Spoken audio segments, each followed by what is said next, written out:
c'est quoi le fruit préféré ici? Fraise? Wow, ça doit être des Américains. Fraise? La mangue? Melon d'eau. Bon, qui sont pour la mangue? Ok. Qui sont pour les fraises? Vous êtes pour la... J'ai dit favori, pas les deux. Okay? Juste un seul favori. Qui sont pour la mangue? Fraise. Pomme. Raisin. Amen. Melon d'eau. Cantaloupe. Ananas. Il y en a qui changent d'avis à chaque fruit. Avocat. Donc vous aviez déjà levé la main. Là j'ai plus de mains que de personnes dans la salle. Vous n'êtes pas sûr de ce que ça veut dire un fruit favori alors. Et qui a déjà goûté au mangoustan? Wow, ça là, si tu n'as jamais goûté à ça, tu n'as jamais goûté au fruit favori. Une fois que tu goûtes à ça, c'est fini. Tu déclasses tous les autres. Ça a un goût céleste. C'est vraiment... Ça a un goût angélique. Ça te fait flotter sur les nuages. Je te dis. Anyway. Le fruit de l'esprit. Amen. On est en train de jeûner. J'avais oublié.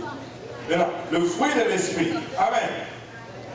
On va regarder, aujourd'hui on va regarder le 7e fruit, mais on va être à la 8e leçon plutôt. La première leçon était l'introduction. Aujourd'hui on va regarder le 7e aspect, non le 7e fruit, mais plutôt le 7e aspect du fruit de l'esprit, parce qu'il n'y a qu'un seul fruit avec différents aspects. La Bible nous dit le fruit de l'esprit, non les fruits de l'esprit. Amen.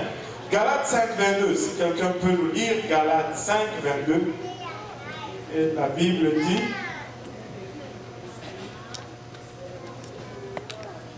attends mamie,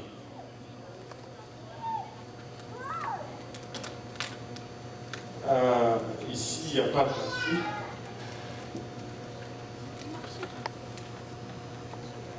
Mais le fruit de l'esprit, c'est l'amour, la joie, la paix, la patience, la bonté, la bénignité, la fidélité, la douceur, la tempérance, la loi, n'est pas contre ces choses.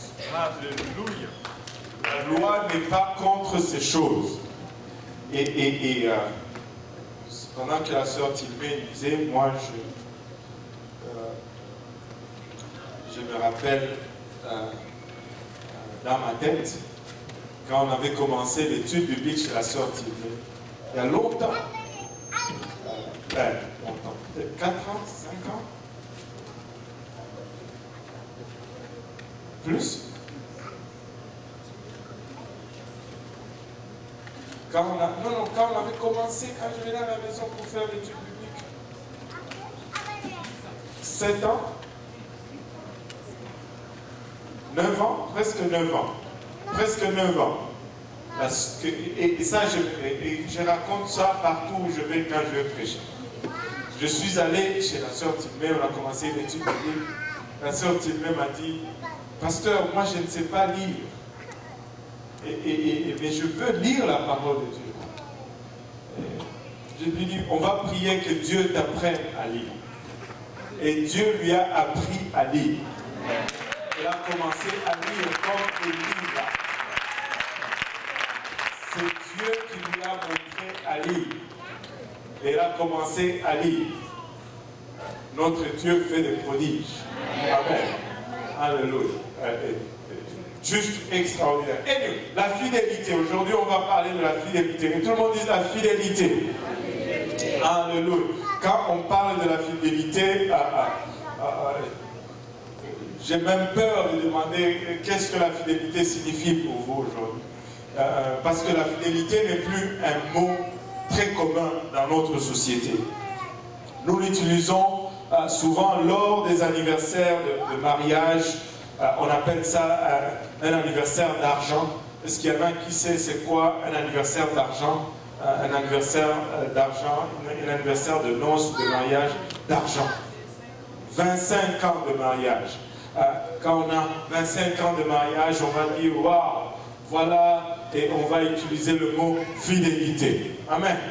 Ou lorsque nous présentons une montre en or à un homme qui prend sa retraite d'une vie passée avec la même compagnie. Quand tu as travaillé pour la même compagnie à ta retraite, on te donne une montre en or ou en argent et là on dit oh, il a été fidèle à sa compagnie. Ce sont des occasions comme ça dans lesquelles on utilise de nos jours le mot fidélité. Mais le mariage qui ont 25 ans et plus, et les gens qui ont une carrière à vie dans une seule compagnie se font de plus en plus rares de nos jours. C'est comme une denrée rare de nos jours. Et avec la fidélité qui est vraiment repoussée dans l'arrière-plan de notre société, vous pourriez vous demander aujourd'hui si nous comprenons encore ce que le mot fidélité signifie. C'est quoi le concept de notre concept du mot fidélité? Mais ironiquement, la fidélité est extrêmement commune à d'autres égards dans notre société moderne. C'est une partie intégrante de l'existence humaine. Et sans elle, la société va se désintégrer. Nous dépendons beaucoup de la fidélité. Sans la fidélité, la société est dans le chaos. Dans les années 92, il y a eu une famille, dans l'année, pas les années, l'année 82, pas 92, 82, il y a eu une famille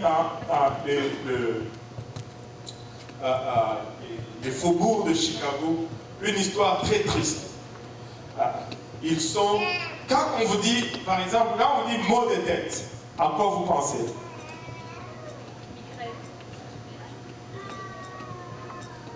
Dis les noms.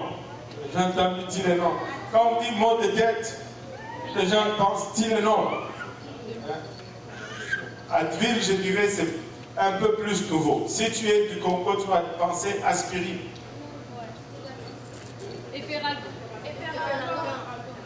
Là, vous me perdez, là. Moi, je ne suis pas français. Hein. C'est quoi l'autre? Doliprane. Ça c'est pour le français. On ne fonctionne pas ici. Tylenol. Quand tu as des maux de tête, tu penses Tylenol. Et tu vas chez Jean Coutu, tu cherches le Tylenol. Et tu es fidèle à ton Tylenol. Il y en a qui se promènent avec dans leur sac. Amen. Surtout les dames. Si ce n'est pas du Tylenol, c'est de la vie. Mais il y a eu une famille dans le faubourg de Chicago dans les années 82 dont plusieurs membres de la famille sont décédés parce que, pas une famille, mais plusieurs familles, je pense que c'était environ 12 familles ou quelque chose comme ça, dont les membres sont décédés parce qu'ils ont acheté du Tylenol. Parce qu'ils avaient de maux de tête, ils ont pris ce Tylenol et ils sont morts. Apparemment, la compagnie Tylenol a fait rappeler tous ces comprimés. Ils ont enquêté et ils se sont rendus compte que l'erreur n'était pas à l'usine, mais probablement un malade mental a acheté des boîtes de Tylenol et il a encapsulé les capsules. Au lieu du Tylenol, il y a mis du cyanure et les gens sont morts avec ça. Et il a remis ça sur les tablettes d'une quelconque façon et les gens sont morts. Ça, c'est dans les années 82. Fidèlement, ils sont allés acheter leur Tylenol et ça a causé la mort. Lorsque cette fidélité dans le contrôle de qualité, dans la sécurité a manqué, ça a causé la mort. Imaginez-vous les familles qui avaient des membres qui travaillaient dans les World Trade Center lors des attentats de 2001. ces gens ont quitté le matin fidèlement, comme d'habitude. Ils sont allés à leur travail fidèlement, comme d'habitude. Mais ces jours-là, tous les avions qui devaient voler à côté n'ont pas tous été fidèles à leur chemin, à leur route. Et cela a causé de morts et de morts et de morts. Nous dépendons de la fidélité dans notre vie de chaque jour.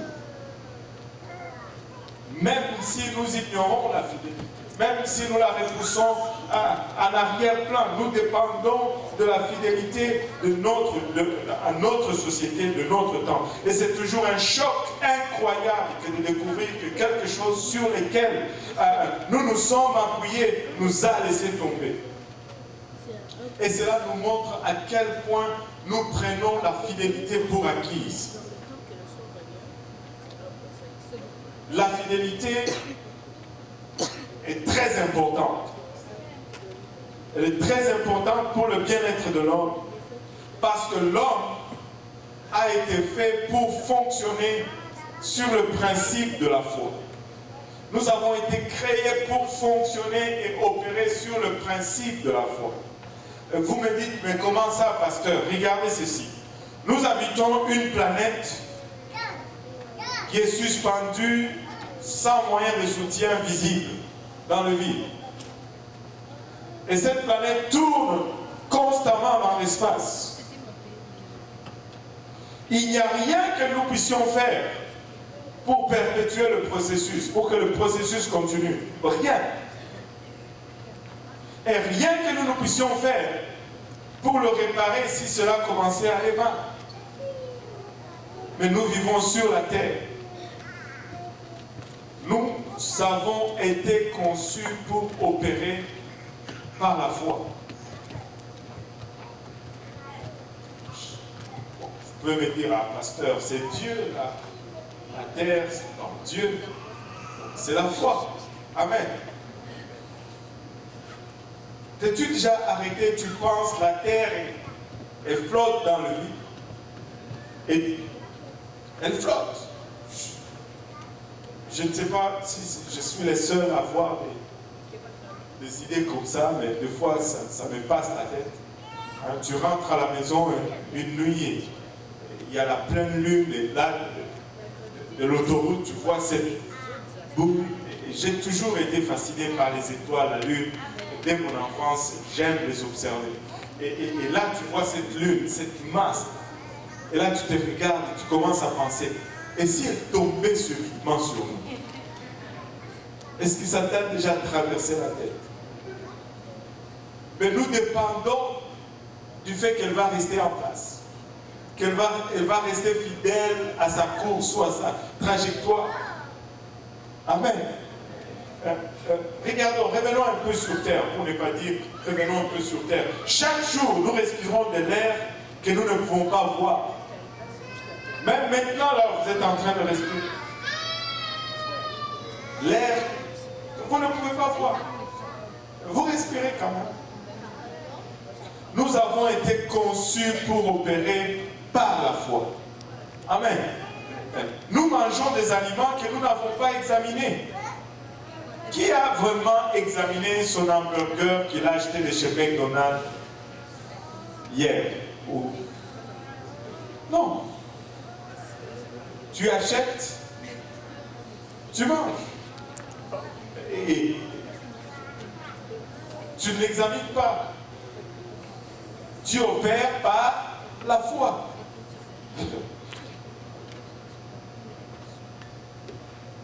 Nous, vous savez, nous allons conduire et nous allons passer à travers le feu de circulation. Et nous allons compter sur ces faits de circulation pour nous éviter des accidents. Par la foi. Amen. Nous allons embarquer dans des avions qui sont supposés rester en l'air jusqu'à ce qu'ils soient supposés d'atterrir. Par la foi. Je me rappelle une fois, ça m'est arrivé, j'étais parti en mission de travail en Irlande. C'est la seule fois, je ne sais pas pourquoi cette fois-là. Et je retournais. c'est peut-être parce que j'étais encore nouveau papa, peut-être. Je retournais de l'Irlande et on était en l'air entre l'Europe au-dessus, entre l'Europe et l'Amérique au-dessus de l'océan. Et j'étais fatigué. Et soudainement, j'ai commencé à penser, je me suis dit, mais qu'est-ce qui m'a pris à faire confiance dans cette boîte d'aluminium? Là, je suis suspendu à des milliers de kilomètres en l'air, sur l'eau, pour des heures, et je ne sais même pas nager. Si ça tombe, et que je m'en sors d'une quelconque façon, ben, je ne peux pas m'en sortir quand même, parce que je ne sais même pas nager. Et heureusement que ce truc est resté en l'air tout le temps qu'il était supposé rester en l'air, et qu'il est descendu seulement au moment où il était supposé descendre. Et nous sommes arrivés. Amen. Des fois, tu te poses des questions. Mais c'est par fidélité que nous faisons ces choses. C'est par fidélité. Par foi, je veux dire. Par la foi, nous allons faire ces choses. Nous allons embarquer dans un avion parce que nous avons foi que ça va arriver là où ça va nous amener. Si moindrement il y avait des doutes, tu ne dois pas embarquer. Amen.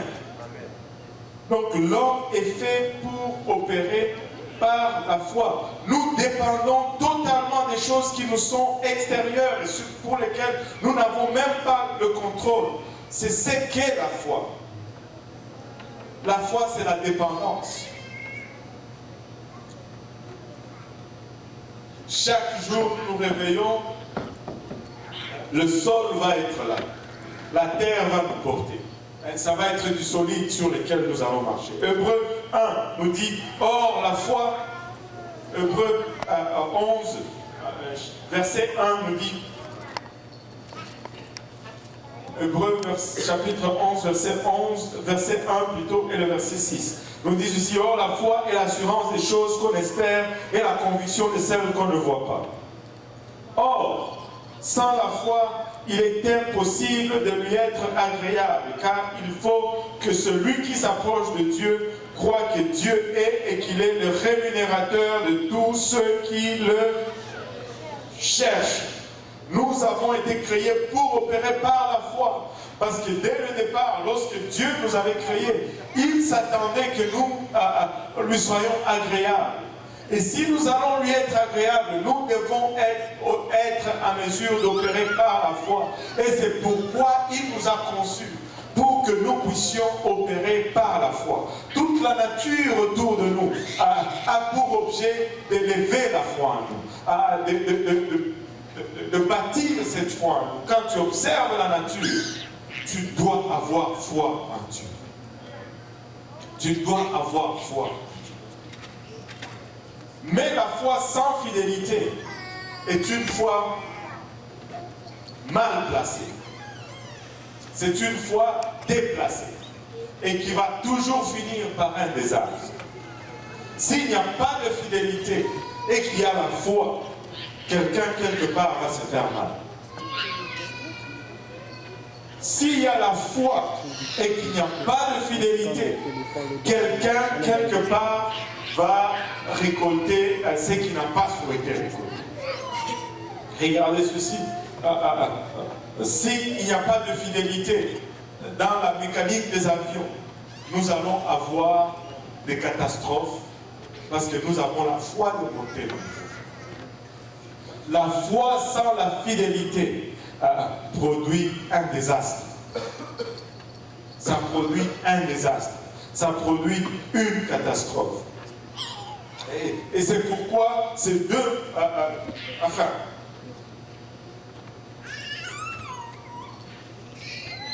c'est pourquoi ces deux mots, fidélité et foi, on va le voir tout à l'heure, j'ai mis quelques slides de plus. Est-ce qu'on me les a passés? Je pense que je les avais mis au début.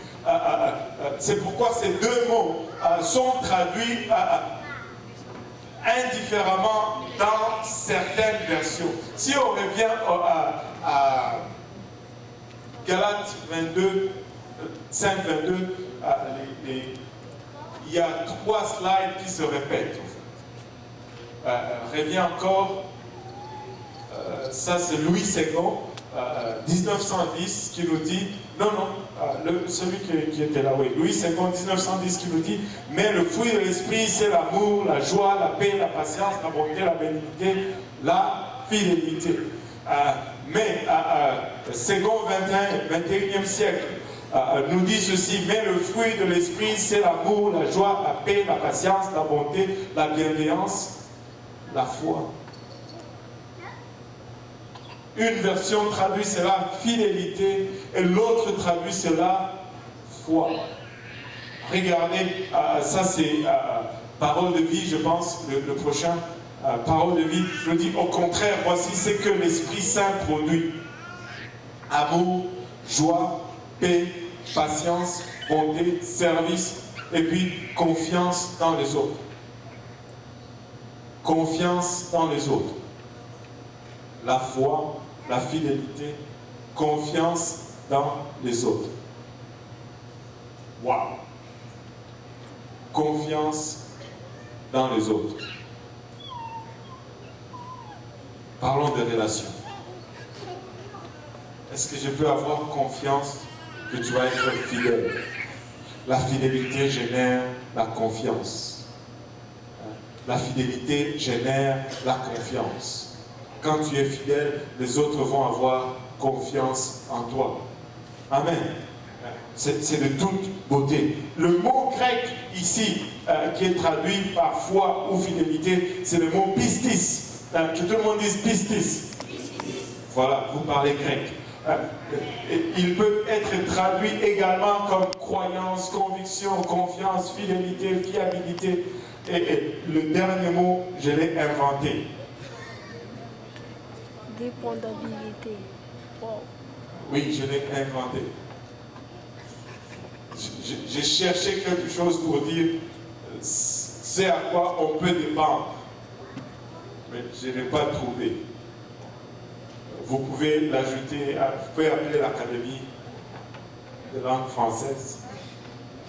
Mais ça sonne quand même français, dépendabilité. Dépendabilité. Ça dit quelque chose duquel on peut dépendre. Dépendabilité.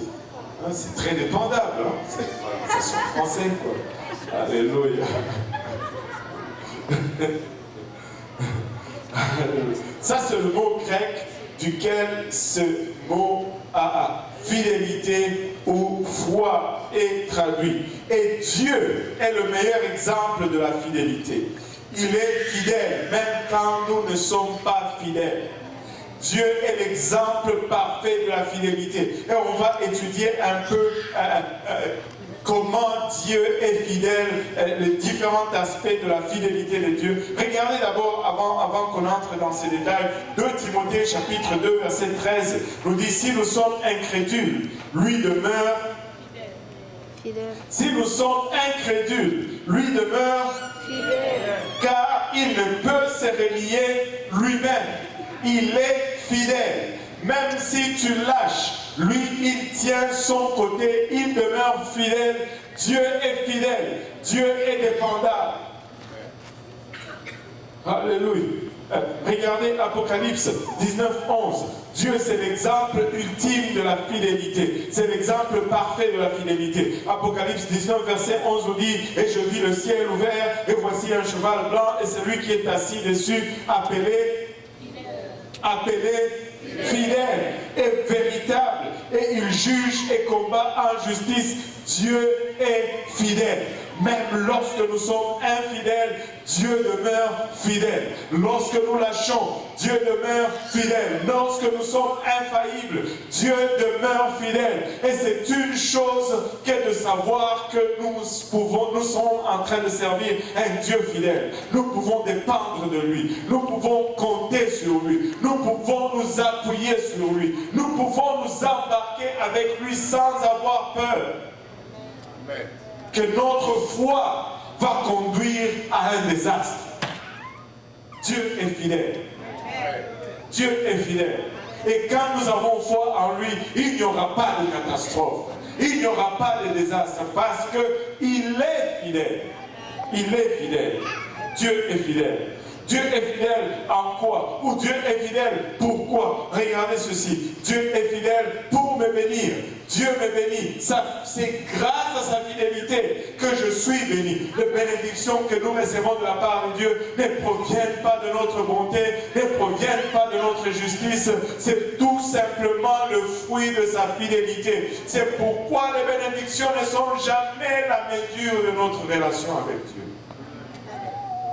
C'est tout simplement la mesure de sa grâce et de sa bonté. Il est fidèle. Regardez ceci, lamentation. Quoi de mieux que lamentation pour voir vraiment la pertinence de ceci. Je rappelle ceci à mon cœur. Lamentation 3, 21 à 23. Il dit, je rappelle ceci à mon cœur. C'est pourquoi j'ai espérance. Ce sont les bontés de l'Éternel que nous ne... Ce sont les bontés de l'Éternel que nous ne sommes pas consumés. Car ses compassions ne cessent pas. Elles sont nouvelles chaque matin. Grande est ta fidélité. Je ne sais pas si j'ai probablement pris la version d'Arby, mais si quelqu'un peut me le lire dans la version populaire. S'il y a quelqu'un qui a une Bible ici. Et l'autre micro, il est où? Ouais. La sœur. Voici ce que je veux repasser en mon cœur, ce qui me donnera de l'espérance. Les bontés de l'Éternel ne sont pas épuisées. Les compassions ne sont pas à leur terme. Elles se renouvellent chaque matin. Oh, que ta fidélité est grande. Que ta fidélité est grande. Grande est ta fidélité. Écoutez, le prophète Jérémie ici, il est en train de pleurer sur l'état de son cœur, l'état d'Israël. Il dit, si nous ne sommes pas consumés, ce n'est pas parce que nous avons bien fait. Si nous ne sommes pas punis, ce n'est pas parce que nous avons marché droit, c'est parce que Dieu nous a choisi tout simplement dans sa fidélité de nous bénir. Écoutez, nous ne pouvons pas, alors pas, prendre les bénédictions de Dieu comme la mesure de notre marche. C'est la fidélité de Dieu en exercice. Dieu est fidèle.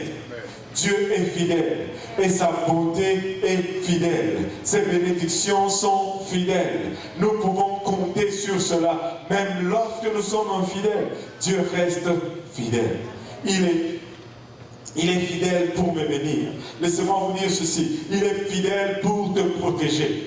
Il est fidèle pour me protéger. Et il est fidèle pour te protéger. C'est Dieu qui protège. Regardez 1 Corinthiens 10, 13. 1 Corinthiens 10, 13. Oui, quelqu'un rapidement. Aucune tentation ne vous est survenue qui n'ait été humaine. Et Dieu, qui est fidèle, ne permettra pas que vous soyez tentés au-delà de vos forces, mais avec la tentation. Il préparera aussi le moyen d'en sortir. Il préparera aussi le moyen d'en sortir. Afin que vous puissiez la supporter. Dieu nous protège même dans notre tentation. Il dit qu'il ne va pas permettre que vous soyez tentés au-delà de ce que vous pouvez supporter. Donc ce verset te dit que ce que tu passes à travers, tu peux le vaincre. Par la grâce de Dieu, tu peux le vaincre. Parce que Dieu est fidèle, tu peux surmonter l'épreuve en face de toi. Dieu ne permettra pas que tu sois tenté au-delà de tes forces. Mais avec la tentation, il prépare déjà une issue pour toi. Pourquoi? Parce qu'il est fidèle. Parce qu'il est fidèle. Sans la fidélité de Dieu, notre foi conduirait à une catastrophe. Mais parce que Dieu est fidèle, notre foi produit toujours une réponse positive.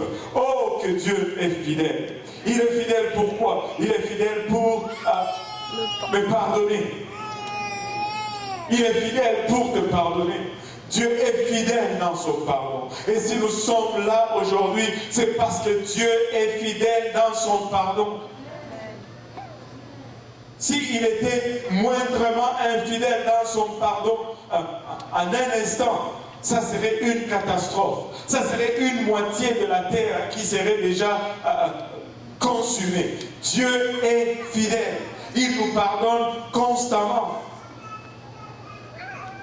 1 Jean 1,9. 1 Jean 1,9. Si nous confessons nos péchés, Si nous confessons nos péchés, il est fidèle et juste pour nous pardonner nos péchés et nous purifier de toute iniquité. si nous confessons nos péchés, il est fidèle et juste pour pardonner nos péchés et nous purifier de toute. De combien d'iniquités? Toutes. Toutes. Toutes. Vous n'êtes pas excité pour cela? Oh, moi je suis content parce que sans ça, je suis en route vers l'enfer. Et sans ça, tu es aussi en route vers l'enfer et la destruction. Dieu est fidèle. Nous dépendons de la fidélité de Dieu. Si n'eût été la fidélité de Dieu, nous serons tous consumés. Mais il dit, si nous lui confessons nos péchés, il est fidèle pour nous les pardonner. Si nous confessons nos péchés, il est fidèle pour nous les pardonner. Confesse alors et il va pardonner. Amen. Oui. Mais la différence entre la confession et la repentance,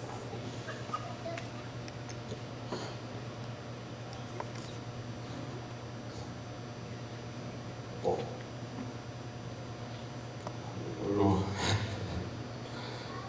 Tu ne sais pas la différence entre la confession et la repentance.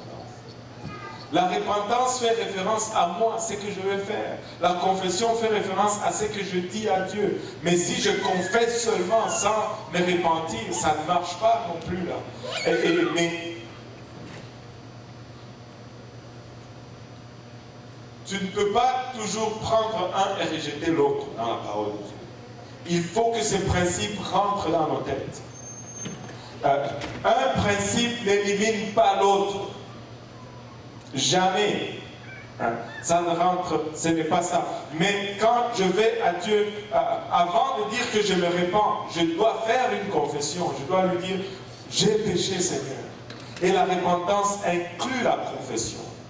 Mais on confesse à Dieu. Et quand on lui a confessé, il nous pardonne. Mais si nous ne nous repentons pas, nous allons faire des péchés. C'est ce qui va amener la condamnation sur nous.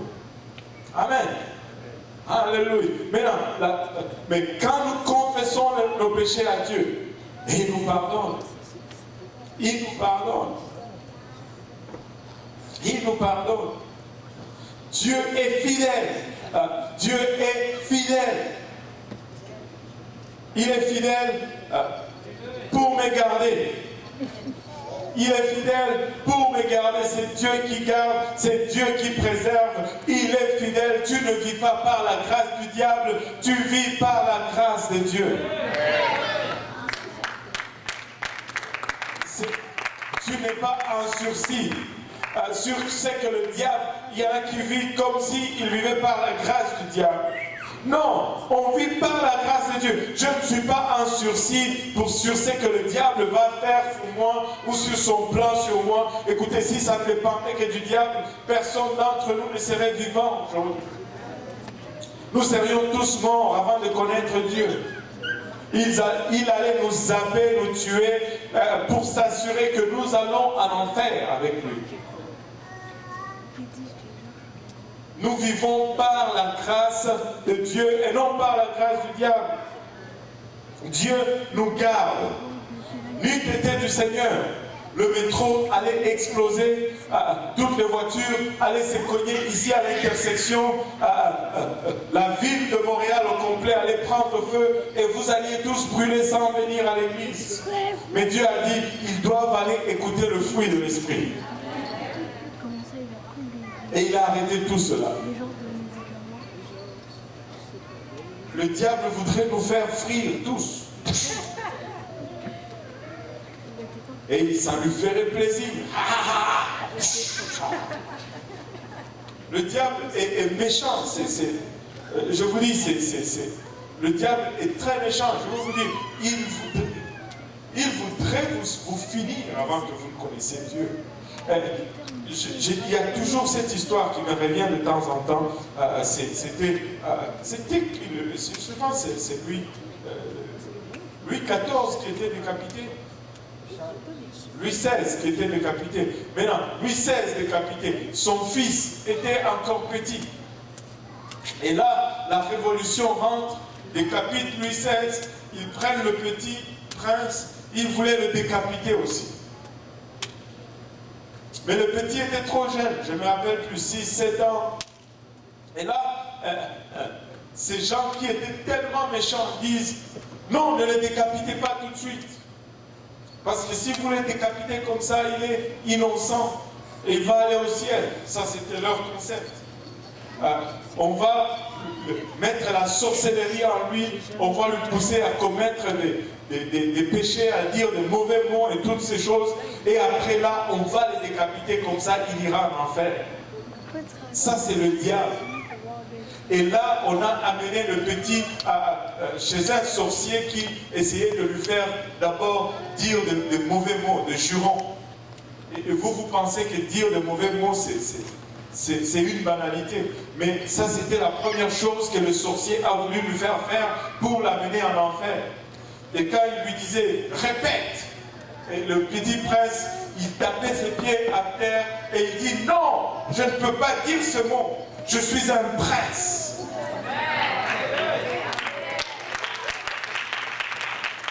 Si un enfant de Dieu, si un enfant du roi pouvait aussi taper des pieds et dire non, je ne peux pas dire ce mot. Je suis un prince ou une princesse. Vous êtes des princes et des princesses. Vous ne pouvez pas parler n'importe comment. Ça, c'est la méchanceté du diable et à ce point. Et à ce point, je n'exagère pas, il est à ce point, mais Dieu nous protège, c'est par la fidélité de Dieu que nous sommes. Dieu est fidèle. Regardez, 1 Thessaloniciens 5, 23, 24. 1 Thessaloniciens 5, 23, 24. Que le Dieu de paix vous sanctifie lui-même tout entier, et que tout votre être, l'esprit, l'âme et le corps, soient conservés irrépréhensibles lors de l'avènement de notre Seigneur Jésus-Christ. Celui qui vous a appelé Celui qui vous a appelé est fidèle. Et c'est lui qui le fera. Et celui qui le fera. Celui qui vous a appelé, il est fidèle. Et il va vous garder irrépréhensible. Il va le faire. C'est Dieu qui nous garde. La Bible enseigne que je suis sauvé par la foi. Et que je dois marcher par la foi. Vivre par la foi, demeurer ferme par la foi, prier par la foi et vaincre par la foi. Nous avons été conçus pour opérer par la foi. Mais ma foi ou ma fidélité n'a de pouvoir que si Dieu reste fidèle. Ma foi n'a de pouvoir que lorsque Dieu reste fidèle. N'es-tu pas content de savoir que Dieu est fidèle? Tu n'as pas peur. Hein? Ce n'est pas comme ceux qui sont allés acheter des Tylenol. La compagnie Tylenol a failli, même si ce n'était pas eux directement. Dieu est fidèle. Il est infaillible. Il est inébranlable. Et puisque le fruit de l'esprit consiste à reproduire le caractère de Dieu dans ma vie. Maintenant, qu'est-ce que la fidélité signifie pour moi personnellement? On a vu ce que ça signifiait pour Dieu. Pour Dieu, ça signifie il me bénit, il me protège, il me pardonne, il me garde. Mais pour moi, si ça produit le caractère de Dieu pour moi, est-ce que ça veut dire que je bénis Dieu, je protège Dieu, je pardonne Dieu ou je garde Dieu? Non, ce n'est pas tout à fait cela. On va voir maintenant, c'est que la fidélité ou le produit de la fidélité produit dans ma vie. La fidélité dans ma vie signifie que j'ai premièrement confiance. Si je suis fidèle, je vais avoir confiance. As-tu confiance en Dieu? As-tu confiance en Dieu? Vous savez, la confiance, c'est une chose. La foi, c'est une chose, mais la confiance en est toute une autre. La confiance te fait rentrer dans une autre dimension. C'est bon la foi, mais la confiance est supérieure. Parce qu'il y a des moments où la foi ne tient pas. C'est quand Dieu répond par le positif. Par la foi, le cancer a disparu. Alléluia. Les factures sont payées. Alléluia. Mais quand Dieu envoie une inondation dans le sous-sol, la foi n'est plus assez pour nous transporter. Là, ça prend maintenant la confiance.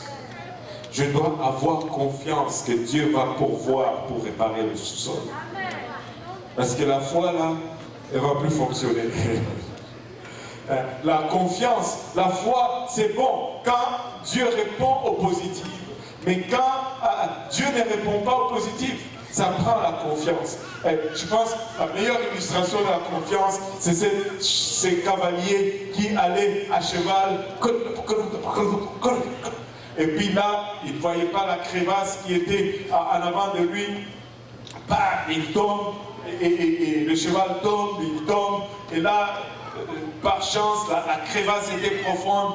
Là, entre ciel et terre, il a pu saisir la branche d'un arbre.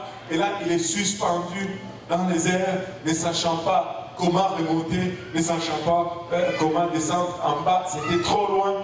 En haut, impossible de grimper. Mais il était athée. Et là, pour la première fois, il commence à prier dans sa vie. Suspendu entre ciel et terre, il dit, oh Dieu, si vraiment tu existes, sors-moi de ces pétrins et je vais croire et je vais te servir. Et là, il entend une voix du ciel qui lui dit, lâche la branche. Il pose 3 secondes et puis il crie d'une voix forte, y a-t-il quelqu'un d'autre là-haut?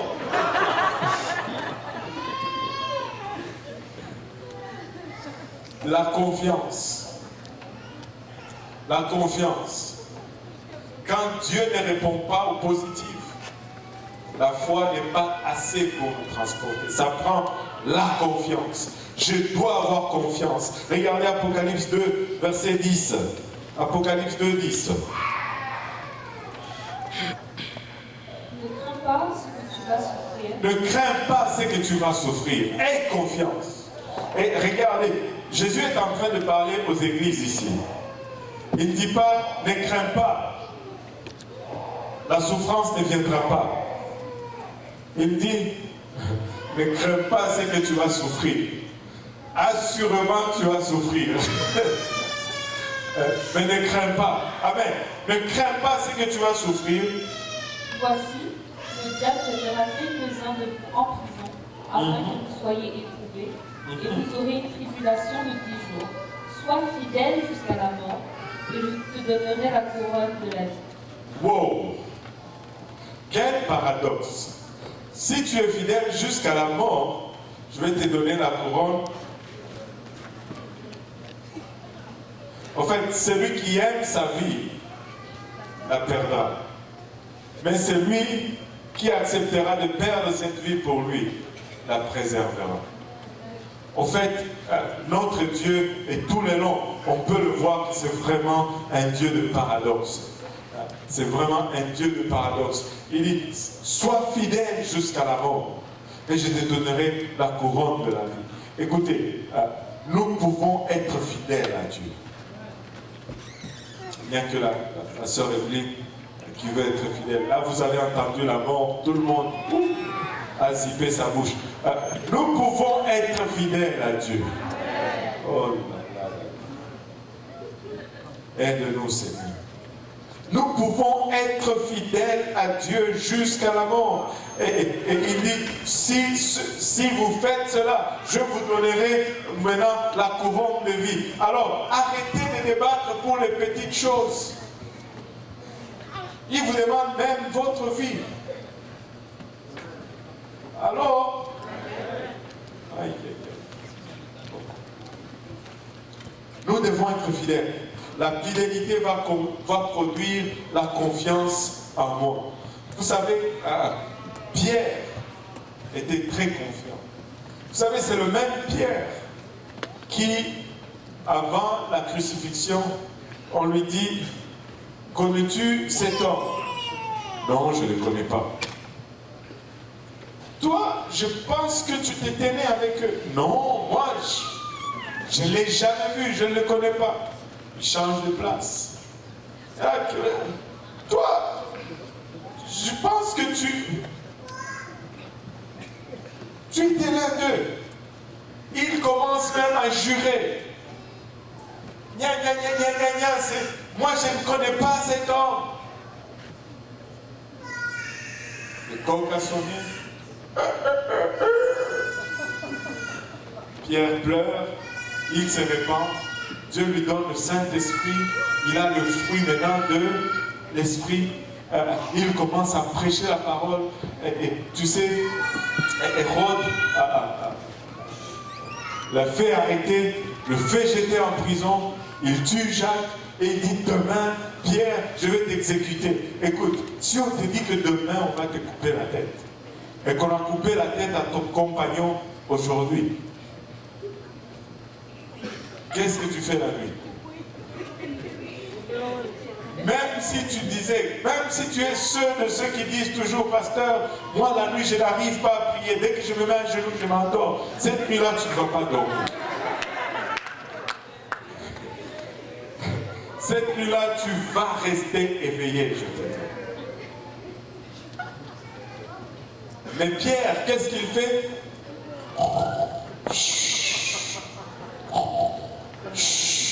Il dort.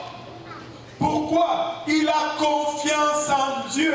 Mais où est-ce qu'il a trouvé sa confiance? Quand tu regardes, je pense, le dernier chapitre du livre de Jean, Jésus lui dit, bien sûr ce n'est pas dans mes notes, ça vient tout simplement, Jésus lui dit, on lui donne cette prophétie, il dit, quand tu seras grand, maintenant tu vas où tu veux aller, mais quand tu seras vieux, on va te lier et on va t'amener là où tu ne veux pas aller. Et là, Pierre regarde, Hérode le met en prison, il regarde son âge, dit j'ai à peine 47 ans, je suis encore jeune.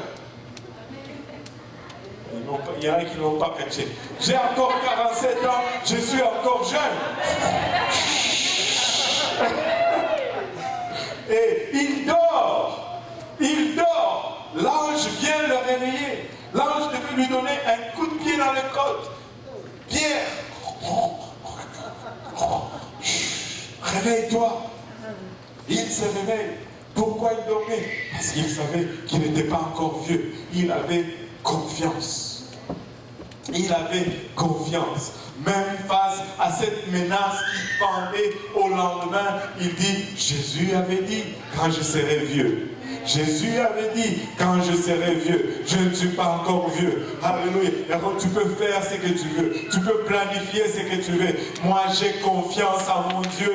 Il est fidèle. Je ne sais pas si quelqu'un a une promesse de la part de Dieu en ces lieux et qui peut se dire, j'ai confiance en mon Dieu. Il est fidèle et il va le faire. Le temps qu'il a indiqué n'est pas encore arrivé.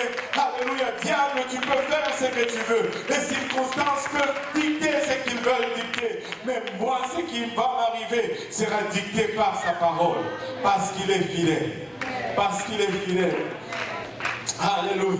Parce qu'il est fidèle. La fidélité en moi signifie que j'ai la conviction. Que tout le monde dise conviction. J'ai cette assurance, cette croyance.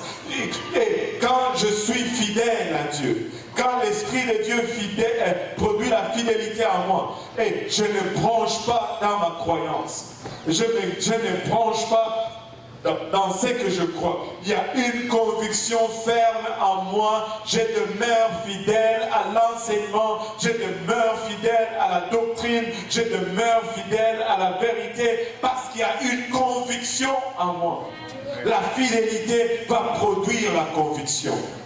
C'est ce que je crois, c'est ce que je vais prêcher et ça reste ça. Le monde change, la largeur des cravates, la longueur des cravates, moi je reste fidèle à ce que Dieu a prêché. Le monde change des styles de cheveux, moi je reste fidèle à ce que Dieu a déclaré. Le monde change la longueur des jupes, la minceur, l'étroitesse des jupes, je reste fidèle à ce que Dieu a prêché. Le monde va toujours changer, mais nous restons fidèles. Nous restons fidèles. Regardez 3 Jean 3 et 4. 3 Jean verset 3 et verset 4 nous dit ceci. J'ai été fort réjoui lorsque des frères sont arrivés et ont rendu témoignage de la vérité qui est en toi. Les frères sont arrivés et ils ont rendu témoignage de la vérité qui est en toi, de la lumière dont tu marches de la lumière dont tu marches dans la vérité. Je n'ai pas de plus grande joie que d'apprendre que mes enfants marchent dans la vérité. Laissez-moi vous dire, il n'y a pas de plus grande joie que d'apprendre que ses enfants marchent dans la vérité. Et regardez, j'ai ajouté une autre version, je ne me rappelle plus, je pense que c'est la version français courant 97. Français courant 97. Il dit, tes frères sont arrivés et m'ont déclaré combien tu es fidèle à la vérité. Leur témoignage, c'était ta fidélité à la vérité. Tu as la vérité et tu restes fidèle à la vérité. Les doctrines changent. Aujourd'hui, le monde accepte n'importe quoi. Mais moi, je reste fidèle à mes convictions. J'ai une conviction que le péché reste péché. Aujourd'hui, même si le monde commence à appeler le mal bien, nous restons fidèles à ce que la parole déclare. Nous gardons nos convictions. Ce qui était péché hier reste péché aujourd'hui et sera péché demain. Ce n'est pas la popularité qui change la moralité. Waouh, ça sonne tellement bien. Ce n'est même pas préparé. Ce n'est pas la popularité qui change la moralité. Ce qui était immoral hier, quand ça devient populaire aujourd'hui, ça reste immoral aujourd'hui. Dieu ne change pas. La moralité est directement liée à la nature de Dieu. Et en lui, il n'y a aucune nombre de variations. Vous savez, il y a eu une époque où à la télé, c'était immoral que les gens s'embrassent. Ils ne montraient pas ça, juste. Ils ne montraient pas ça. C'était immoral. Mais aujourd'hui, ils vont bien au-delà de ce que vous pouvez penser ou demander.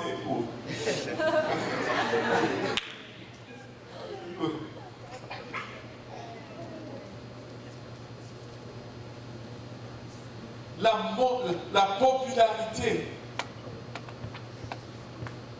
n'est pas la moralité. Même si les choses deviennent populaires, célèbres aujourd'hui dans le monde, nous ne les faisons pas.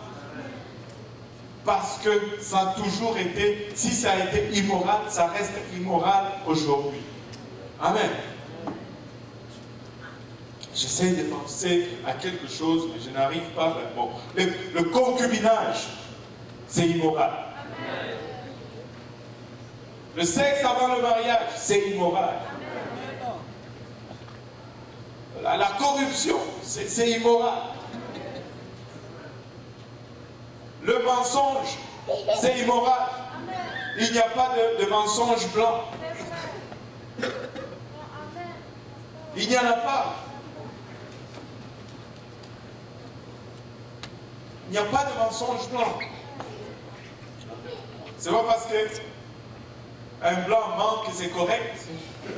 Ce n'est pas correct. Que ce soit un noir, que ce soit un blanc, c'est pas correct. Parce que je ne sais pas qu'est-ce que ça veut dire un mensonge blanc. Qu'est-ce que ça veut dire? C'est l'islam. Bon, voilà. Bon, ici on est chrétien. Ici on est chrétien. Un mensonge reste un mensonge. Même si c'est une compagnie à laquelle tu es en train de mentir. Un mensonge, c'est un mensonge. Il ne faut pas mentir pour avoir un emploi. Ça reste un mensonge. Oh boy. Alléluia, amen, gloire à Dieu. La fidélité. Je pense que j'ai touché un os là. Peut-être que tu n'as pas l'emploi parce que tu mens.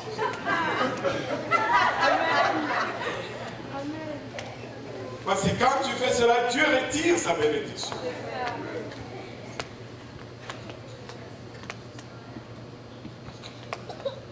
La fidélité produit en moi l'engagement. Que tout le monde dise engagement ou la consécration. 1 Timothée 1, 12.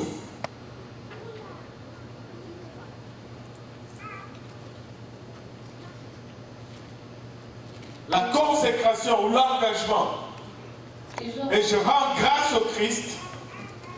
Oui. Et je rends grâce au Christ Jésus, notre Seigneur, qui m'a fortifié, de ce qu'il m'a estimé fidèle, m'ayant établi dans le service. M'ayant établi dans le service, il m'a estimé fidèle et il m'a établi dans le service. Et parce qu'il m'a établi dans le service, je rends grâce et je reste fidèle, je me consacre, je tiens à mon engagement, je fais mon travail de façon dédiée parce que je suis fidèle à Dieu. Je veux me dédier à mon engagement. Amen. Parce que je suis fidèle à Dieu. Tout ce que Dieu me demande de faire, je vais le faire subitement.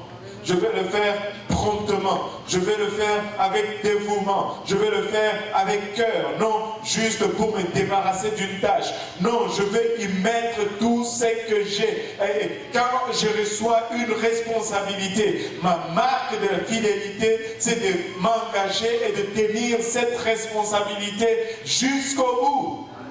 Des fois, on nous donne des responsabilités et 2-3 jours après, on n'est plus là. On nous donne des responsabilités, 2-3 jours après, on n'est plus là. Ça, ce n'est pas la fidélité. Ce n'est pas la fidélité. Dieu nous appelle à être fidèles dans son service. La fidélité va créer la consécration. Ça va générer la consécration en nous.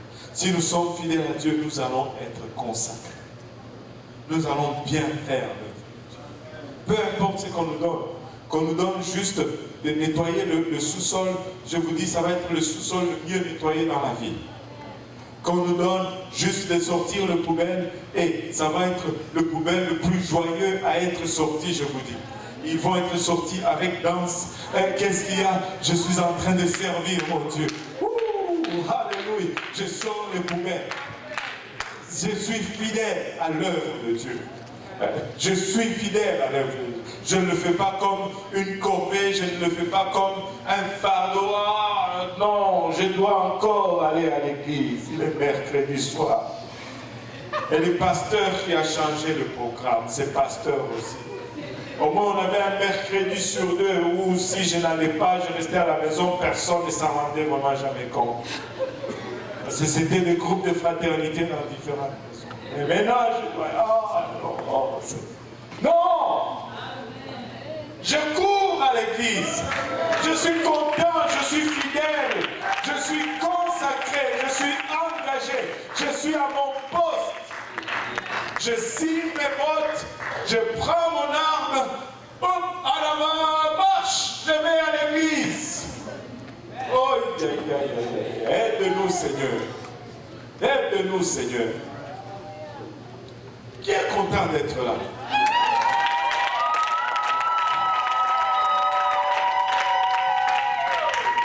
Faites-le reparaître sur le visage quand j'enseigne. Amen. Alléluia. Je vais te consacrer. Maintenant, la fidélité, qu'est-ce qu'elle produit en moi? Quand je suis fidèle, ça signifie que je deviens consistant, la consistance. Luc 16, 10. Celui qui est fidèle dans ce qui est très petit est fidèle aussi dans ce qui est grand. Et celui qui est injuste dans ce qui est très petit est injuste aussi dans ce qui est grand. Ça, c'est... il y a une maladie de grandeur, des fois. C'est comme les gens vont penser, ça, ah non, ça c'est pas important, c'est trop petit. Moi, je ne peux pas faire ça. Moi, j'attends quand on va me demander à prêcher le dimanche soir dans le service bilingue. Ça, c'est le genre de travail que moi j'aime faire. Durant la conférence francophone. Mais ranger les tables durant le banquet, bah, ça c'est pas pour moi, ça c'est pour les frères Luc, des trucs comme ça, les frères Serge, tu vois. Eux, ils vont. Mais moi, je dois prêcher. Je dois prêcher. Tu sais, commence donc par les petites choses. Commence donc juste par être fidèle à l'église. C'est-à-dire, oui. Parce qu'on n'est même pas certain si on te demande que tu prêches dimanche soir de la conférence, on n'est pas certain que tu vas être là à l'heure.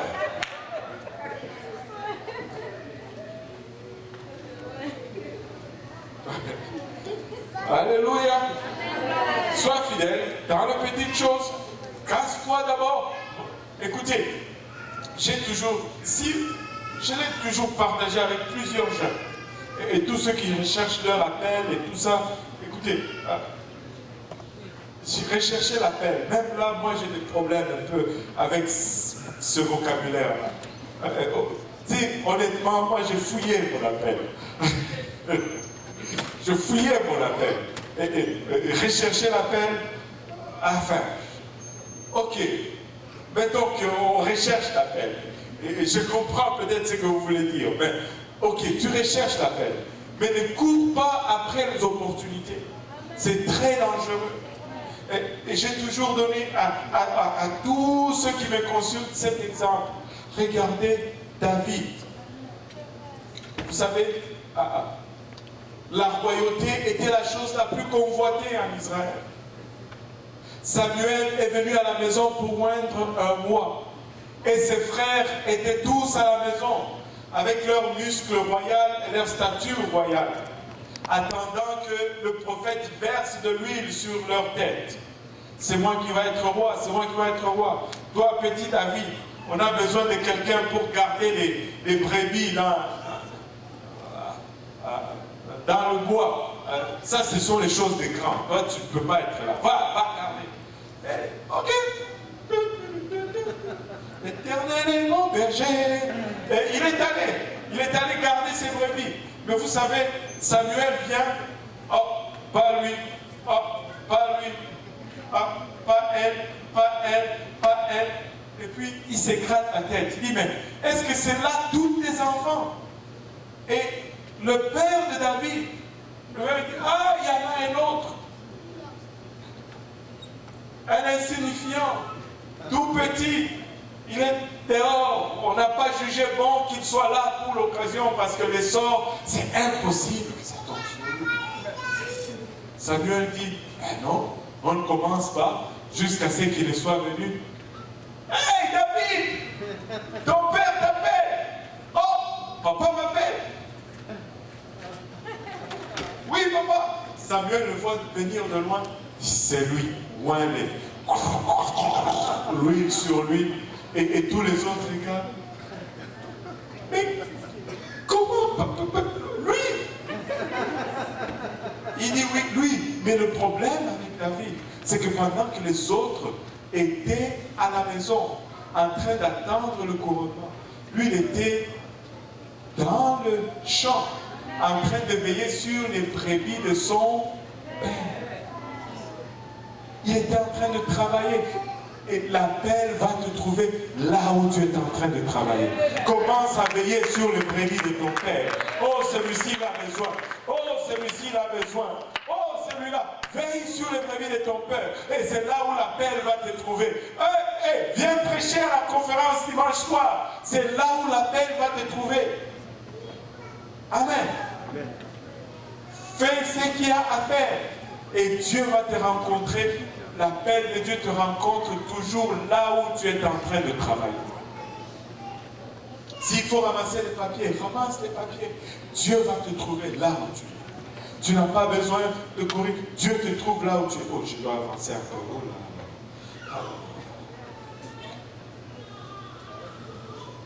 là. Maintenant, soyons fidèles dans les petites choses. Dieu va nous confier des grandes choses. Mais si les petites choses, nous ne pouvons pas prendre soin, Dieu ne va pas nous confier les grandes choses. Amen. La Bible enseigne que la fidélité doit être démontrée dans nos relations avec les gens, ainsi que dans nos relations avec Dieu. Nous ne sommes pas appelés à être fidèles seulement vis-à-vis de Dieu, mais nous sommes appelés à être fidèles les uns envers les autres. Amen. Seule une relation fondée sur la confiance, la conviction, l'engagement, la consistance peut survivre aux pressions de la vie. Tous les éléments que nous avons cités, ce sont des ingrédients que vous avez besoin dans chaque relation dans laquelle vous y entrez. Pas attendre que l'autre amène ces ingrédients, mais je dois entrer dans une relation en amenant ces ingrédients. Si ces ingrédients ne sont pas là, les pressions de la vie vont détruire la relation.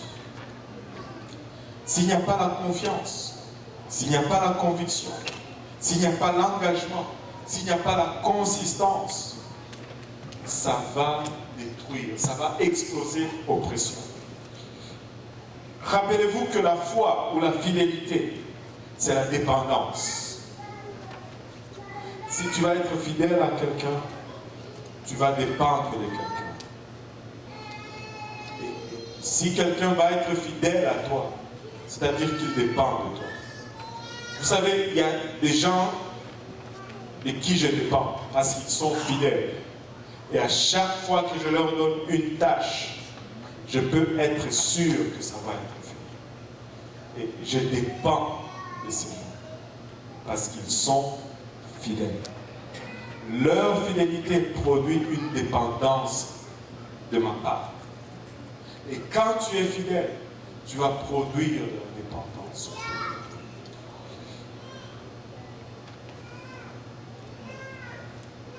C'est le fondement véritable, la fidélité ou la foi, c'est le fondement véritable de l'amitié. S'il n'y a pas de fidélité ni de foi, il n'y a pas d'amitié. Il n'y en a pas. Vous pouvez compter sur votre ami, qu'il puisse aussi compter sur vous. La Bible nous dit qu'Abraham était l'ami de Dieu. Il pouvait compter sur Dieu. Et tu sais quoi? Dieu pouvait compter aussi sur lui. Ce n'était pas un one-way, un chemin à sens unique. C'était à deux sens. Dieu pouvait compter sur Abraham. Lorsqu'il fallait des intercesseurs pour ne pas détruire Sodome et Gomorrhe, Dieu pouvait compter sur Abraham. Dieu pouvait compter sur Abraham.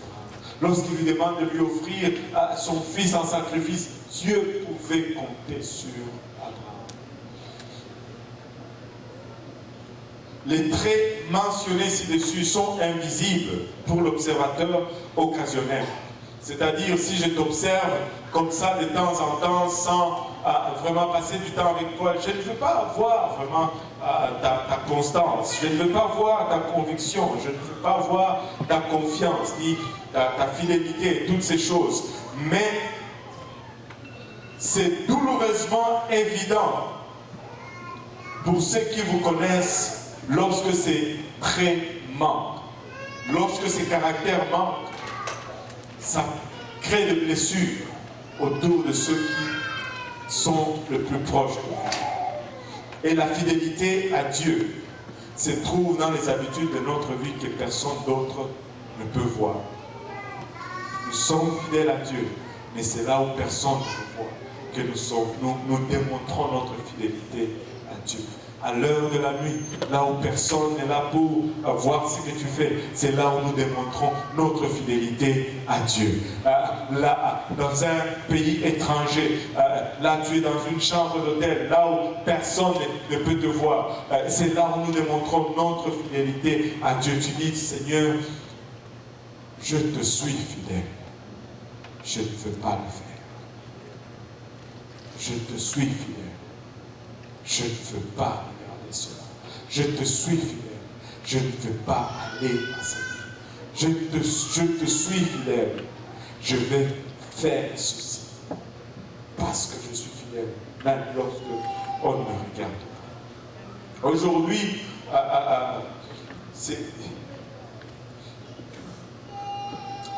nous pouvons voir plusieurs choses pour lesquelles nous pouvons nous rappeler de notre fidélité. Mais permettez-moi de vous présenter une cause que je considère supérieure à tout. Les amitiés, les relations. Pas pour dire que nous ne devons pas être fidèles dans ces choses-là. Mais un jour, nous nous tiendrons tous devant Dieu pour être jugés. Non sur la base de nos succès. Ce ne sera pas ce que nous avons accompli vraiment qui va faire la différence. Non sur base de nos réalisations.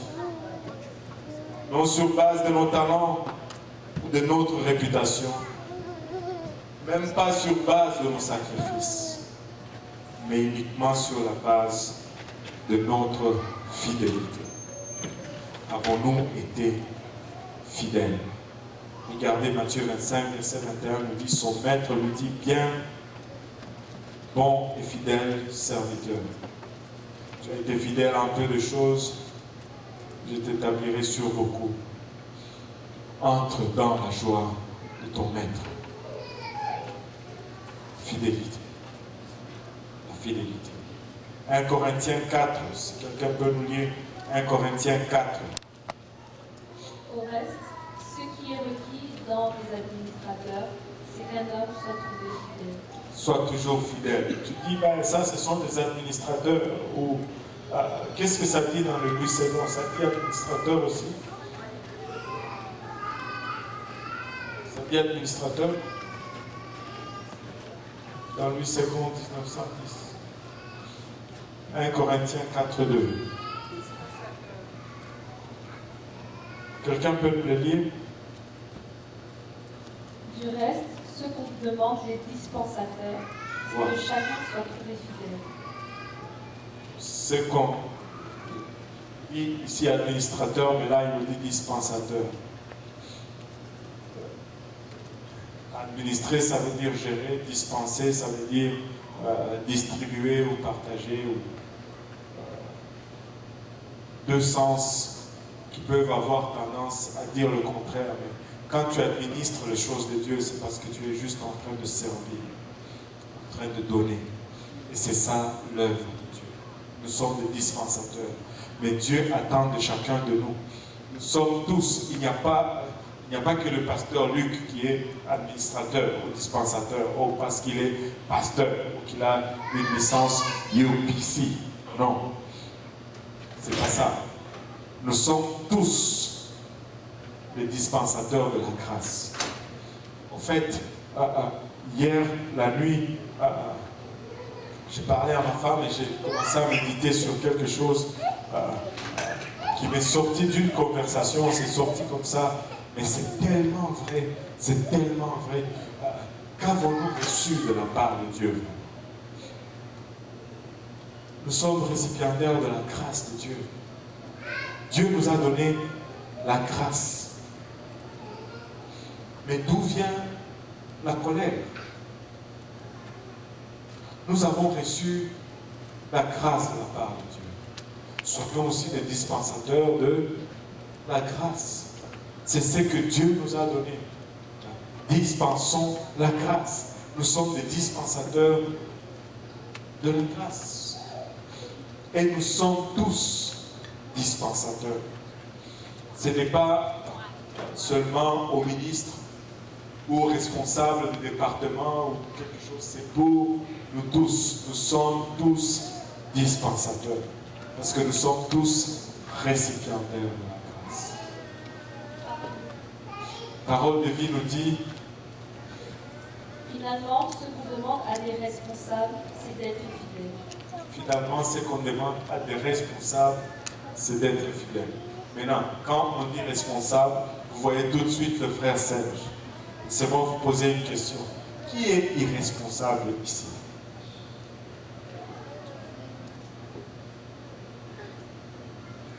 Qui est irresponsable? Est-ce qu'on a des irresponsables ici?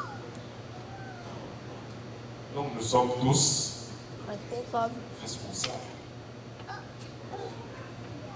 Est-ce qu'il y a des irresponsables ici? Oui, c'est justement ce que je veux dire. Est-ce qu'il y a des irresponsables? Nous sommes tous. Amen. Donc, alléluia. Personne n'a accepté qu'il est irresponsable. Donc, vous avez confirmé que vous êtes responsable. Ne coupez pas mon son, s'il vous plaît. Personne n'a accepté qu'il était irresponsable. Donc, nous sommes tous responsables. Donc, comme des responsables, ce qu'on attend des responsables, c'est qu'ils soient fidèles. Amen. Et nous allons tous être fidèles. Que quelqu'un dise fidèle. Je veux être fidèle à Dieu. Je veux être fidèle à mon église. Je veux être fidèle à mon pasteur. Je veux être fidèle à mon frère et à ma soeur. Je dois être fidèle pour que les gens puissent dépendre de moi. Amen. Alléluia. Pouvons-nous battre nos mains pour le Seigneur?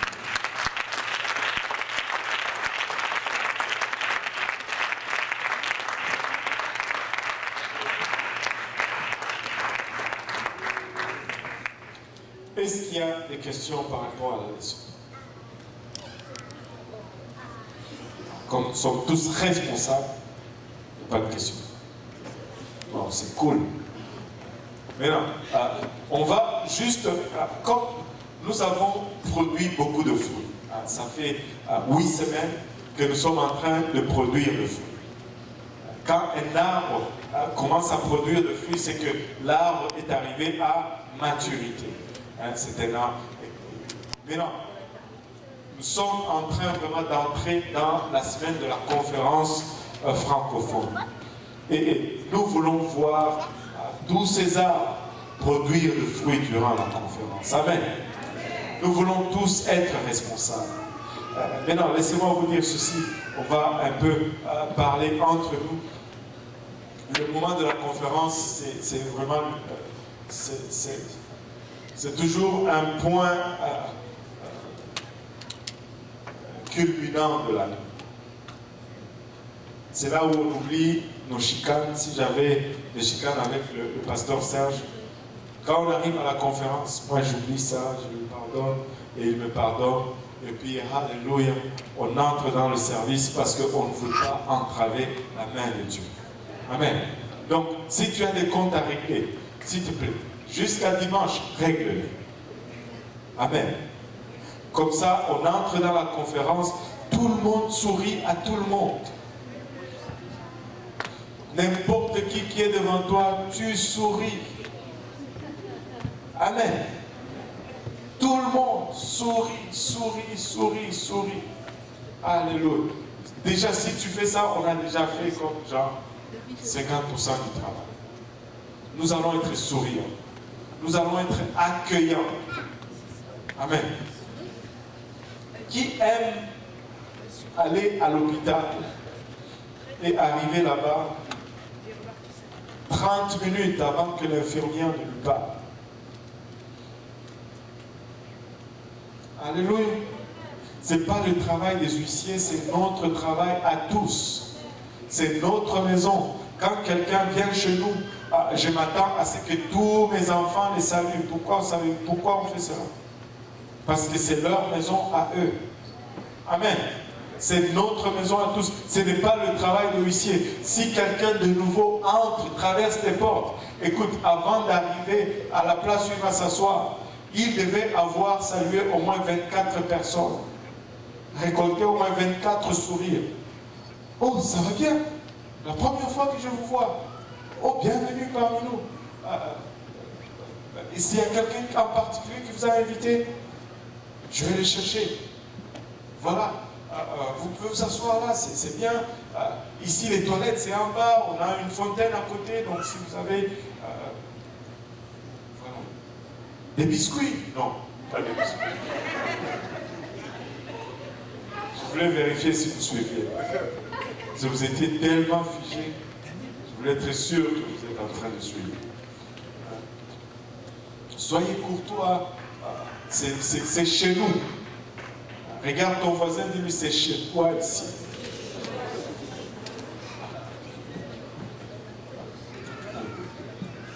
Tu sais, je vais profiter pour donner une petite leçon. Regarde ton voisin, dis-lui, c'est chez toi ici. Donc on va faire encore mieux. Regarde ton voisin, dis-lui, ici c'est chez moi. Voilà. Alors, écoute, des fois vous faites comme ça. Vous faites comme si, tu sais, un jour chez moi, David et Jonathan se chicanent. Vous savez, ils se chicanent de fond. Ils se chicanent, et puis David se dit, je quitte la maison. Parce qu'il s'est chicané avec Jonathan. Mais des fois, vous faites comme ça. Tu te chicanes avec la soeur Loretta, je quitte l'église. Allô? Regarde ton voisin, dis-lui, c'est chez moi ici. Donc à la prochaine chicane, personne ne fait les valises.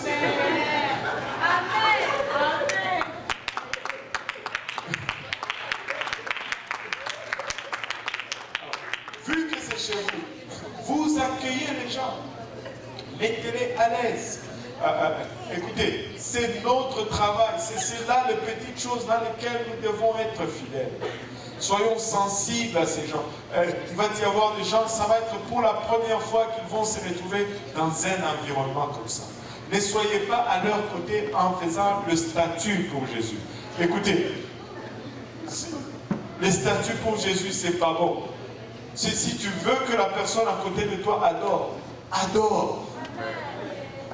Adore, pas les adorations là. Pasteur avait dit le mercredi soir. Non, adore ton Dieu. Il t'a sauvé, adore-le. Souviens-toi d'où tu étais, de là où il t'a tiré. Souviens-toi, alléluia. Tu étais en route vers l'enfer. Il t'a mis en route vers le ciel. Juste après, toi, c'est là. On dit, oh Jésus, Jésus. Adore-le. Écoute. Tu ne l'adores pas parce que le frère Ange court en avant. Tu ne l'adores pas parce que le frère Yannick braque la caméra sur toi. Adore-le. Adore-le tout simplement. Caméra ou pas caméra, ange ou pas ange, adore-le. Et c'est vrai qu'ici il y a des anges. Si nous voyons les anges, ça va nous booster. Mais ils sont là, même si nous ne les voyons pas. Adore-les tout simplement. Adore-les. Écoutez, j'ai déjà vu des gens qui étaient timides quand ils sont venus.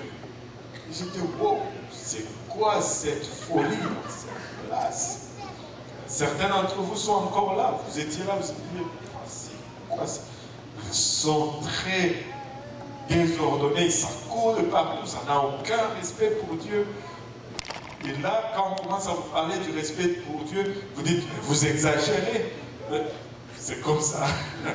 Et là, tu vois, il était là, froid. Mais les personnes à côté de lui adoraient. Et puis après, tu le vois, il s'élève.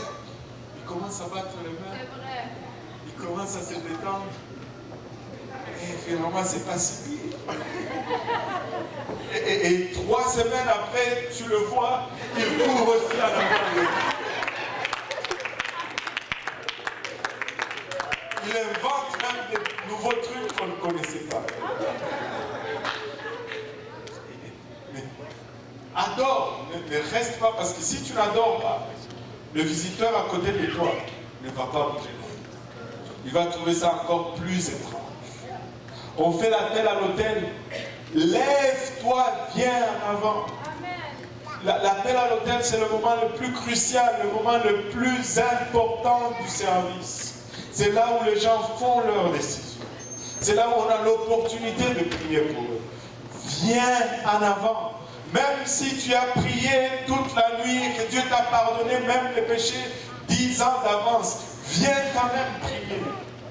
Viens quand même prier parce que tu veux entraîner quelqu'un d'autre. Amen. Viens, et s'il traîne, tu sais, moi, le truc c'est toujours comme ça. Je vais vous montrer le truc.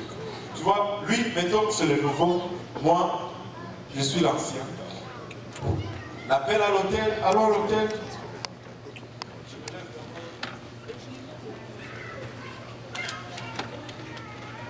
Vas-y d'abord toi-même. Ne commence pas à les traîner juste, tu es encore assis là. Non. Vas-y d'abord, montre que toi là, tu es déjà partant. Et puis quand tu ne vois pas tout de suite, tu dis, oh, tu devais venir. Amen. Viens, on va prier. Ils sont cool, ils sont corrects ces gens-là. On va prier. Et quand tu viens en avant, sois sensible. Ne sois pas trop zélé. Mais ne sois pas froid non plus, timide. Trop zélé de foi, ça étouffe le feu de l'autre. Des fois, il y en a qui sont victimes du zèle de certains. Regarde, moi, mettons que je ne connais pas ces messieurs. Il est respectable. Et il a l'air d'un Africain. Et avec l'éducation africaine, la tête c'est sacré. Ça doit s'ouvrir automatiquement. Tu ne touches pas la tête d'un papa. Ça c'est En Afrique, comme ça. Donc, sois sensible avant de aller juste. Non, non, non, non. Sois sensible. Prends du temps. Parle un peu à la personne, vous vous appelez. Oui, tu sais ce qu'il a prêché, ça veut dire ça, la repentance, ça veut dire ça. Est-ce que ça te dérange si on prie? Oui, non, pas du tout. Non, ça fait 5 ans, c'est la Écoute, première fois. si tu t'approches comme ça, tu les désarmes. Et je vais prier pour toi. Je vais imposer la main. Est-ce que c'est correct? Oui. Je pose les mains et on prie. Mais sinon, tu peux juste poser la main sur l'épaule. Écoute, que tu mettes la main sur l'épaule ou sur la tête, c'est pareil pour Dieu. Tu vois, c'est juste que ça doit Il y en a que c'est la conférence. Tu leur as dit que c'était la conférence francophone de Montréal. Avant de venir à l'église, elle est allée chez la coiffeuse et sa coiffure lui a coûté $180.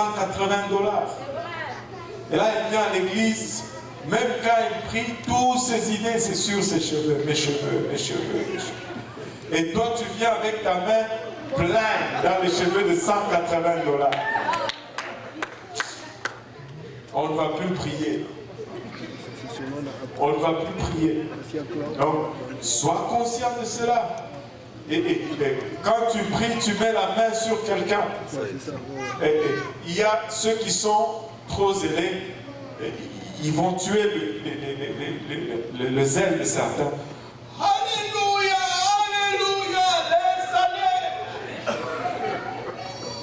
aller. Et c'était quoi le titre? il risque de sortir d'ici avec un torticolis et là on va prier après pour la guérison. Tu n'as pas besoin de pousser la tête en arrière. Amen. Mais là, il y a les autres qui, on dirait qu'ils ne sont pas sûrs de leur Saint-Esprit. Et le manque de zèle, et ils vont, alléluia. La main ne touche pas, elle tremble. Oh, qu'est-ce que tu fais là? Si tu n'es pas sûr, retourne à ta place. Mets ta main de façon ferme et pas trop, mais que ça montre de l'assurance. Parce que si ça, c'est comme si tu trembles, tu ne touches pas, c'est pas bon non plus. Ça montre un manque de confiance. Tu mets ta main ferme et puis tu pries pour la personne. Alléluia. Et d'autres, des fois, ils vont faire ceci. Alléluia. Alléluia. Alléluia. Pas de massage à l'hôtel. Juste la main ferme, parce que tu peux induire la personne pour qui tu pries à l'erreur en faisant cela. Tu ne sais pas le type de personnalité, donc c'est pour éviter de rester dans un cadre où tu élimines le plus possible les offenses. Amen. Et l'autre chose, c'est que il y a 3 personnes qui prient déjà pour le candidat. Des fois, il y a de ces gens qui sont comme le candidat qui attire tout le monde. C'est toute l'église, comme les abeilles, qui s'acharnent sur lui. Le pauvre, il ne sait plus où donner la tête. Et là, l'un qui est là, allez, laisse aller, laisse aller, laisse aller. Accroche-toi, accroche-toi, accroche-toi. Pousse, pousse, pousse, pousse. Laisse aller, tire, tire. Waouh. Je laisse aller ou je m'accroche? Bon. Regarde. Une personne parle. Et la personne qui parle, c'est toujours bon que ce soit une voix familière. Mais des fois, cela peut jouer à notre désavantage. Mais une personne parle. Et quand tu pries avec quelqu'un, demande son nom si tu ne connais pas son nom. Cite son nom, c'est très nécessaire et ça aide beaucoup, ça établit la confiance. Et une seule personne, si tu vois une personne qui parle déjà à l'oreille, ne viens pas commencer à parler à l'autre oreille. Si tu trouves que lui ne dit pas les bonnes choses, parle-lui à l'oreille pour lui dire de corriger ce qu'il doit dire. Amen. Et aussi, tu sais, tu es en train de parler à l'oreille. Ce n'est pas que plus fort tu parles, plus le Saint-Esprit va venir. Il y en a qui reçoivent le Saint-Esprit en silence. Il est où, Papy Léon? Il est parti. Il est au travail. Papy Léon avait reçu le Saint-Esprit chez lui, dans le sous-sol. On faisait une étude biblique. J'enseignais. Et là, il y a eu un calme dans son sous-sol. Et là, je continuais à enseigner, mais je sentis un calme. Et je sentis une présence. C'était la présence de Dieu. Et là, tu vois, je tourne doucement le regard vers Papy Léon. Il était très calme, il était comme ça. Et ses lèvres commençaient à trembler. Et là, en dessous de ses lunettes, des gouttes de larmes commençaient à monter. Simple parole de Dieu. Je faisais explorons la parole de Dieu. Et là, j'ai vu ce qui est arrivé. J'ai juste mis ma main sur lui parce que j'étais assis à côté de lui. C'est Papy Léon. C'est que tu ressens la présence de Dieu. Si tu te laisses aller, que tu laisses sortir ce mot, tu vas parler en langue. Et c'est ça le baptême du Saint-Esprit. Et ça a commencé à sortir. Il a parlé en langue. Écoute, il y a de cela qu'il faut qu'on crie parce qu'il faut qu'on secoue des choses. Mais il y a d'autres que ça va être juste en douceur. Et on n'a pas besoin de crier. Donc si tu es à l'oreille, surtout si tu ne crie pas parce que ça rend inconfortable. Si tu parles déjà à l'oreille, ne crie pas. Parce que ça sonne là-dedans et puis tu es comme Alléluia, Alléluia. Donc, parle, tempère ta voix, ne crie pas, mais parle à l'oreille. Et si nous sommes conscients de ces choses, nous allons voir beaucoup de choses arriver. Une autre chose, peut-être la dernière, pas la moindre, prends le temps de mettre une feuille de Listerine dans la bouche, ou du tic-tac, ou quelque chose comme ça. Et tu sais, il y en a qui seront en train de jeûner. Quand tu jeûnes 2 fois, c'est comme ça. Mais sois conscient que la mauvaise haleine, ce n'est pas une insulte, mais ça peut déranger quelqu'un qui prie. Ça peut déranger quelqu'un qui prie. Donc, un peu de tic-tac ou les feuilles de Listerine, c'est des petites feuilles là, c'est très efficace. Une fois que tu mets ça sur ta langue, et puis ça te rafraîchit là, tu as le souffle du Saint-Esprit là, qui sort. Une fraîche brise là, au loin du Saint-Esprit. Amen. Et nous voulons, merci Papy Luc, nous voulons mettre toutes les chances de notre côté. Nous ne voulons pas être l'entrave à l'œuvre du Seigneur. Tu sais, déodorant en dessous des épaules avant de venir, comme ça, quand tu pries pour quelqu'un. Amen. Gloire au nom de Jésus. Alléluia. Alléluia. Alléluia. Donc, on se prépare à une moisson. On va récolter. Regarde ton voisin, dis-lui, il y aura des âmes remplies du Saint-Esprit. Il y aura des âmes baptisées au nom de Jésus.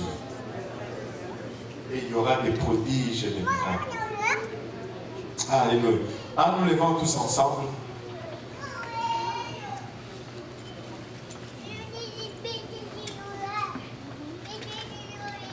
Alléluia. Élevons nos voix vers le Seigneur. Papa, nous te rendons grâce encore une fois, Père, pour ton amour, ta bonté et ta fidélité. Nous te remercions, Éternel, pour le privilège que nous avons, le temps passé ensemble, Seigneur. Prions maintenant, Seigneur Jésus-Christ, que tu nous aides à développer l'aspect de la fidélité en nous, Seigneur. Nous voulons être fidèles à toi, Seigneur, toi qui es le seul fidèle. Nous voulons, Papa, être fidèles à nos frères et sœurs. Nous voulons être fidèles dans nos responsabilités. Père, nous voulons sincèrement être fidèles dans tout ce que tu mets entre nos mains. Là où l'œil ne nous regarde pas, Seigneur, nous disons que toi, tu nous regardes. Et parce que tu es fidèle, Seigneur, nous voulons dépendre de toi. Parce que nous serons fidèles, Papa, d'autres aussi vont dépendre de nous. Aide-nous à grandir dans cette dimension de foi et de fidélité, Seigneur. Aide-nous, Papa, à démontrer ce caractère qui est tien aujourd'hui. Papa, merci pour chaque personne sous le timbre de ma voix. Merci, Père, pour chaque demeure représentée ici. Je prie, Papa, que tu nous gardes tous ensemble maintenant. Garde-nous sur notre chemin de retour, préserve-nous, pas préserve ce que nous avons reçu aujourd'hui. Garde-nous, Seigneur, pour le restant de la journée, le restant de la semaine, jusqu'à ce que nous allons nous rencontrer prochainement. Avec action de grâce dans le cœur, nous te prions. Dans le nom de Jésus, nous disons tous au nom de Jésus. Alléluia. Nous disons tous au nom de Jésus. Je veux rappeler encore une fois, si vous pouvez garder la sœur Agnès en prière. Elle est dans une situation vraiment de combat au Cameroun pour sa famille. Garde-la en prière. Consacrez du temps pendant que vous priez à élever aussi son nom et ainsi que sa famille devant le trône du Seigneur. Elle en a énormément besoin pour le moment. Et surtout pour demain, ça va être une journée cruciale pour elle. Et prions pour elle. Gardons-la vraiment en prière sérieusement. Amen. Alléluia. Qui va prier pour la sœur Agnès? Alléluia. Gloire au nom de Jésus. Serrez la main de votre voisin, dis-lui, c'est chez moi ici, et j'y serai fidèle.